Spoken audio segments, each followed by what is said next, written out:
Hello and welcome back.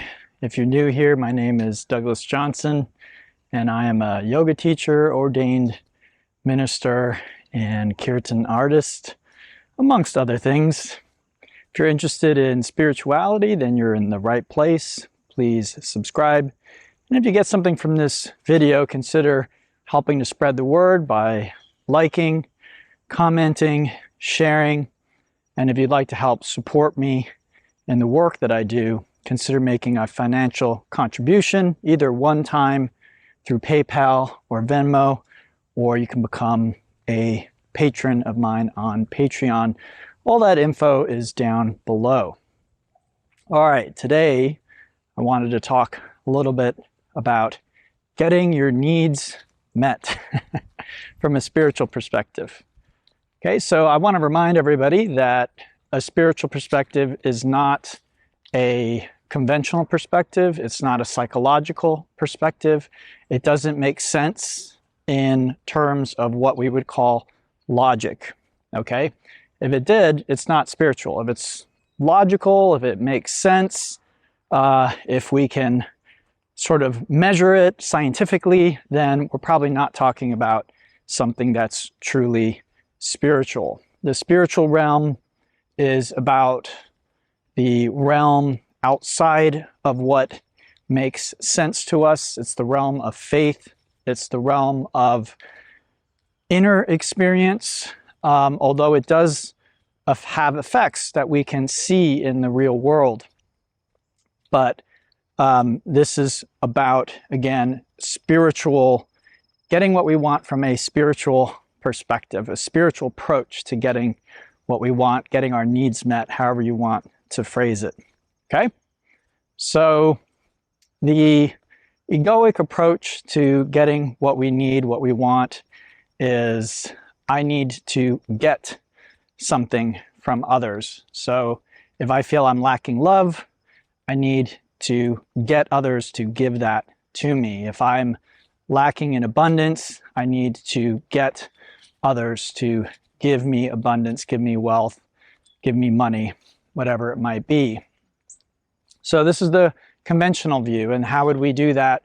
We would bring value to people, or we would try and manipulate them in some way, or convince them in some way, or try and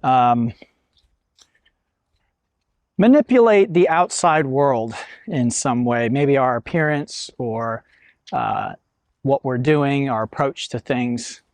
And nothing wrong with that. There's no judgment in that. So if that's your approach, no problem. That's just not what this channel or my talks are about. So what is a spiritual approach to getting our needs met, to getting what we want? I want to highlight two approaches. One is from Byron Katie, who's a spiritual teacher, and another is from A Course in Miracles, which is a type of scripture, spiritual scripture. And they both reverse the egoic approach. And this is true in general of spirituality. So one of my teachers, Fred Davis, he says that spirituality is always 180 degrees of what the normal approach is. So whatever conventional wisdom, egoic wisdom would say to do, the spiritual approach should be the opposite. And again, it would be nonsensical from most of our perspectives. Like, that doesn't make any sense. That's not going to work. So the spiritual approach in general, so both Byron Katie's approach and the approach of A Course in Miracles, is not to focus on getting, but giving. Okay, I'll repeat it again so it really sinks in. The spiritual approach, whether we're talking about Byron Katie's approach or we're talking about A Course in Miracles, is to focus on giving and not getting. So if I need love, I'm going to focus on giving love. If I need wealth or money, then I'm going to focus on giving those things. Now, it doesn't need to be necessarily overt. So again, abundance, wealth or money, maybe it's not so much money, but abundance. What do I have in abundance, right? And what could I give? So let's look at these two approaches because they're slightly different. Although I think spiritually, inwardly, we end up in the same place. But you might find one is more appealing to you than another, or one is more practical for you than another. Also, depending on the topic, you might find one is more relevant or easier for you to practice. Now, again, I want to emphasize these are practices. These are not things that are meant for you to just listen to once and then forget about and expect there to be some kind of huge effect. These are things that you would implement into your daily life, into your approach to things, okay?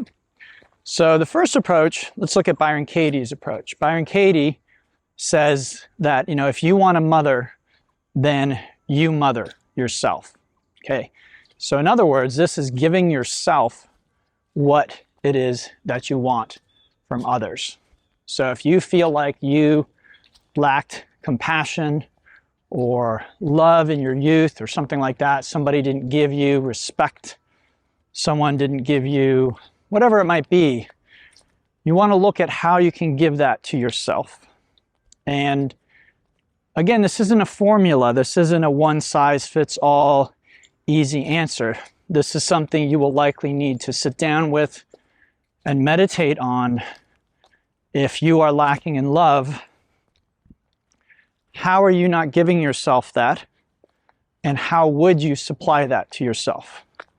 What would you do differently that would give you the love that you are seeking and desiring? Okay? So again, I just remember this one example of her talking with someone, and they were talking about their mother. Very common topic, right?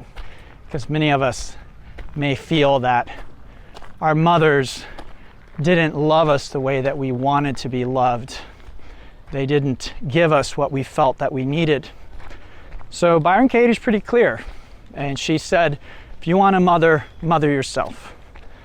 You do it. If you want something, you do it. You go first.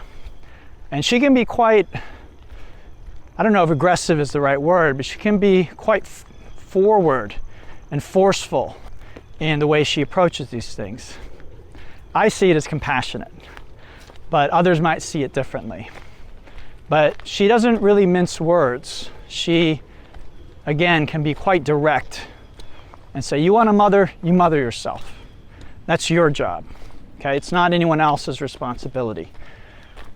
So, again, giving yourself what it is you feel that you need, or even what you felt that you lacked in the past. Because we might find that our memories of the past stay with us and they influence our behavior. They continue to influence our behavior. So if we could find a way to give ourselves what we feel we need, then this can be a game changer for us. It really can change our lives in an important way if we finally get the unconditional love that we want from others, that we're seeking from others. And in my experience, others will never give it to you as long as you're looking for it. If you give it to yourself, then others will give it to you. I know it's a paradox, but this is how much in spirituality is paradoxical. So if we give ourselves unconditional love, oddly we'll find there'll be many others who give it to us as well. If we're looking for it out there, then I think we'll find that nobody, even the people who love us the most, will somehow fall short. And this is due to a spiritual concept that I don't want to get into today, but this has to do with everything being interconnected. Spirituality, yoga are ultimately about oneness, about interconnectedness, about really separation being an illusion. So once again, if we feel we lack something, oddly, we will lack it. If we believe we lack something, then we will lack it. If we have it by giving it to ourselves, and we can only give it to ourselves if we have it, right? So it's only if I have love that I could give love to myself. Then all of a sudden we find we have it, and it reflects everywhere outside of us. And this has to do with manifestation as well, which I've started to, again, speak a little bit about. And in manifestation, it's stated fairly clearly, at least in some schools. There are different schools and different philosophies, but in some philosophies it's stated very clearly that the world is simply a mirror. Reality is simply a mirror reflecting back our beliefs on ourselves. So if we truly believe no one accepts me as I am, no one loves me as I am, then we will find this is our experience. No one will be able to override that belief, even if they tried. You might have someone who really is trying to show you unconditional love, but what you'll find is you will somehow manage to run them off, to wear them down, to defeat their attempts, because no one can give us what we're unwilling to have. So first spiritual approach to getting your needs met. And you can think of this in your life right now. What is it that you need? And you can give it to yourself. Okay? So this is the first approach. And again, you can look into Byron Katie and her teaching more. She talks about this. Now, the other approach comes from A Course in Miracles. And A Course in Miracles states that the best way for you to really know that you have something is to give it. So, from this approach, if I wanted love, and if you understand Byron Katie's idea, you are giving it. You're giving it to yourself. But in A Course in Miracles, it would say, give it to others. So if you're wanting love, how could you be more loving? How could you give love to somebody? Where would be an opportunity? And again, these can be very subtle. So again, if you're someone who doesn't have financial abundance and you're wanting abundance, right? You may not be able to give away money because you don't have any. But what do you have in abundance? Maybe you have an abundance of patience. Maybe you have an abundance of compassion. Maybe you have an abundance of understanding. Maybe you have an abundance of willingness to listen to others' problems.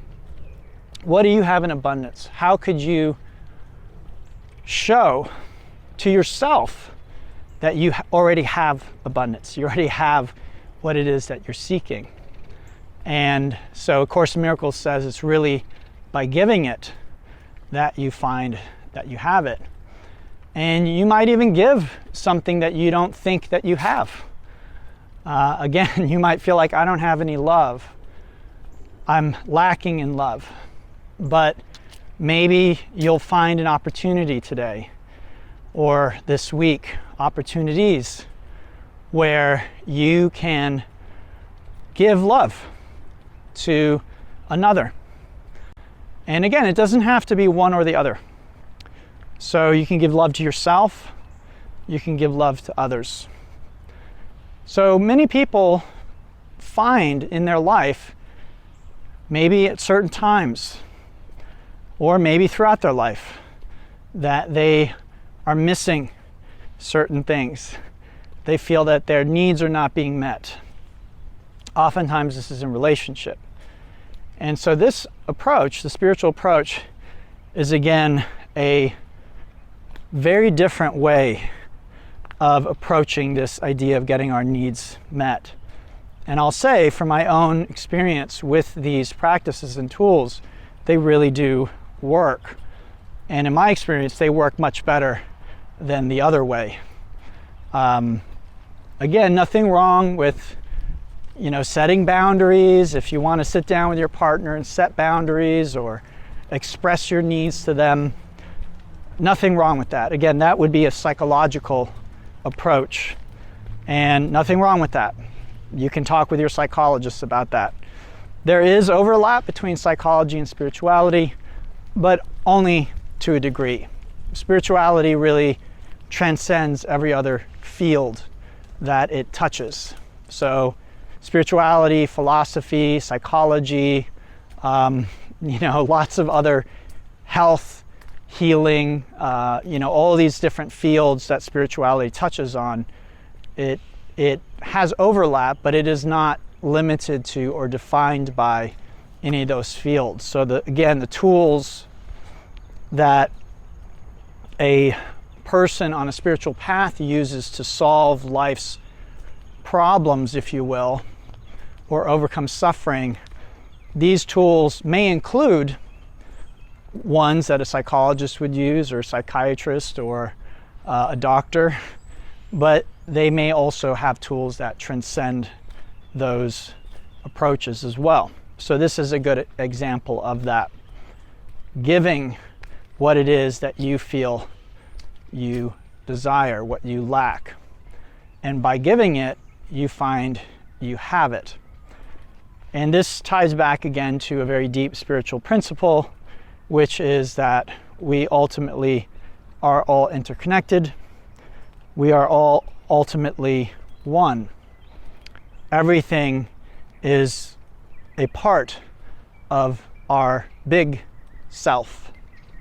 So how could we be cut off from anything? So if we find that we are lacking something, then we know at core this is an egoic conception, that there can be no lack ultimately, because again, everything is interconnected. So how can there be a lack of something? Now, again, I know on practical terms we can be hungry or thirsty or whatever it is, but this isn't really what we're discussing here.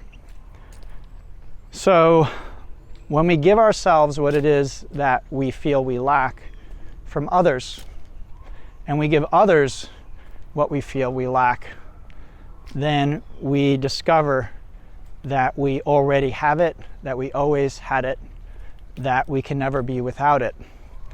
And this discovery, again, then eliminates the lack and the need, whether or not those in the outside are reflecting that back to us. Now, according to manifestation theory, or at least the one that I am most inclined to believe, the world will reflect back our understanding of ourself, but there's often a delay to that. So you might find that you are experiencing love, you no longer are lacking in love or abundance or money or whatever it is, and the outside world doesn't reflect that immediately. And again, that's often because there is a sort of delay or lag. It's like looking into a mirror or looking into a video screen that is showing you your own reflection, but the video is on a delay. So whatever you do right now at this moment, it will not be reflected immediately in the video screen. It will take a little bit of while for it to reflect. This is why people who teach manifestation really emphasize the need to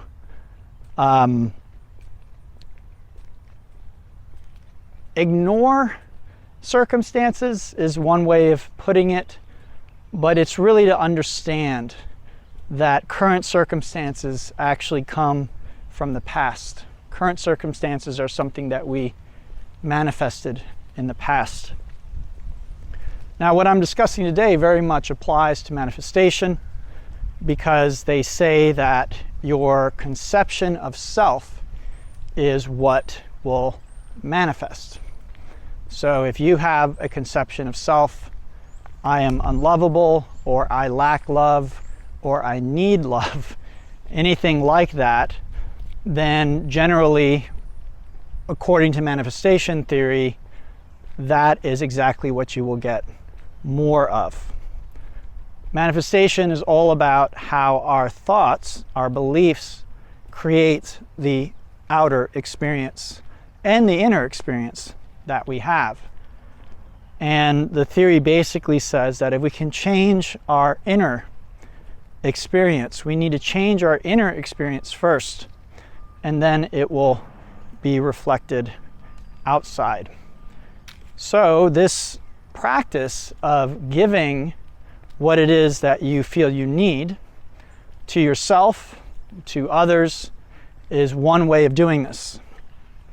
If you can sit down, get quiet, and reflect what is lacking in my life, and then figure out how you can give it to yourself and give it to others, I think you'll be amazed at what happens.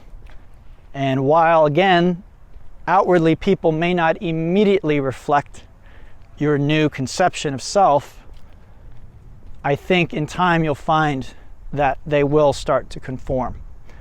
And eventually this feeling of lack will completely disappear.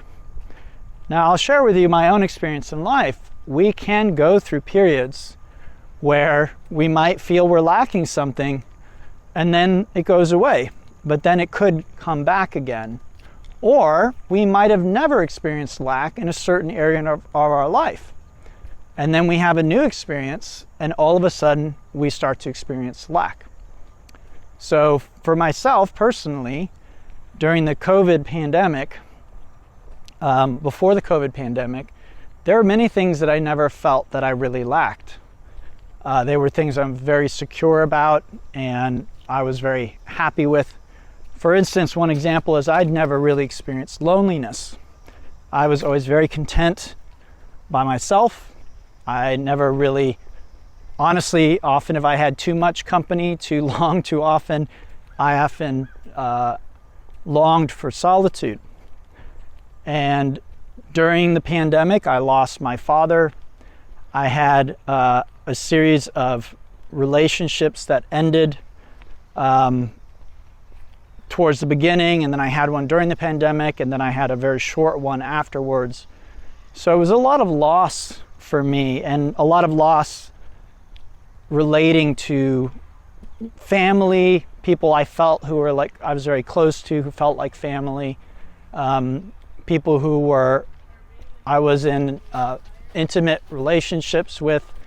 And so it was all based around this sort of family dynamic, love, family, relationships, intimacy, closeness.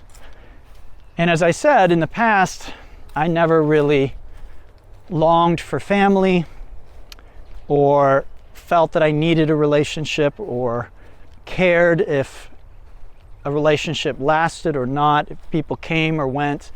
I just sort of saw that as that's just the way that it goes. People come, people go, and I was okay either way. And then more recently, again, after all of this loss, I found myself very recently going through a dark night of the soul.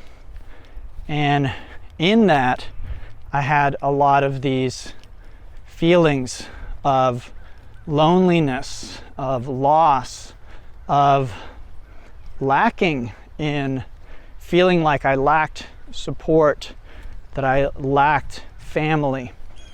And as these feelings arose, I felt more and more that was my experience, that it seemed like it was like a snowball that just was getting bigger and bigger.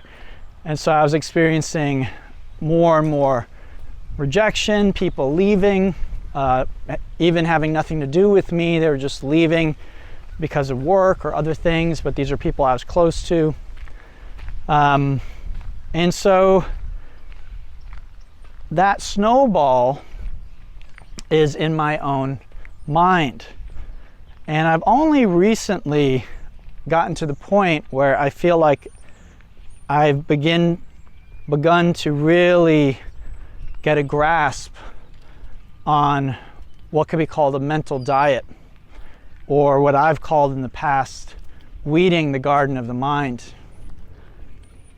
So if we have these recurring thoughts, no one loves me, no one stays, everyone leaves, I'm all alone, I'm lonely.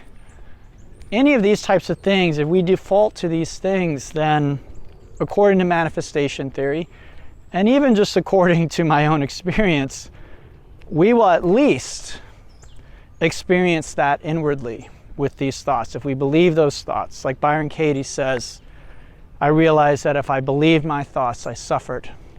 If I questioned my thoughts, the suffering stopped. So these are thoughts worth questioning. If we have happy thoughts, you don't need to question them. Just enjoy them. But it's the painful thoughts. And like Byron Katie says, there are no new painful thoughts. It's the same series of thoughts. No one loves me, nobody cares, I'm all alone, yada, yada, yada. These are thoughts that human beings have been thinking since they've been able to think. These are the thoughts that we want to question, because like Byron Katie says, any thought that causes me to feel negative emotion is ultimately not true. It might be relatively true, but it's ultimately not true. So this is a little bit of my own experience with this. I hope this was helpful. I'd love to hear from you. What is your experience with this? Have you had an experience of giving what it is that you wanted and getting it back multiplied many, many times? I believe there's a passage in the Bible where they speak about that. This is, again, a spiritual principle.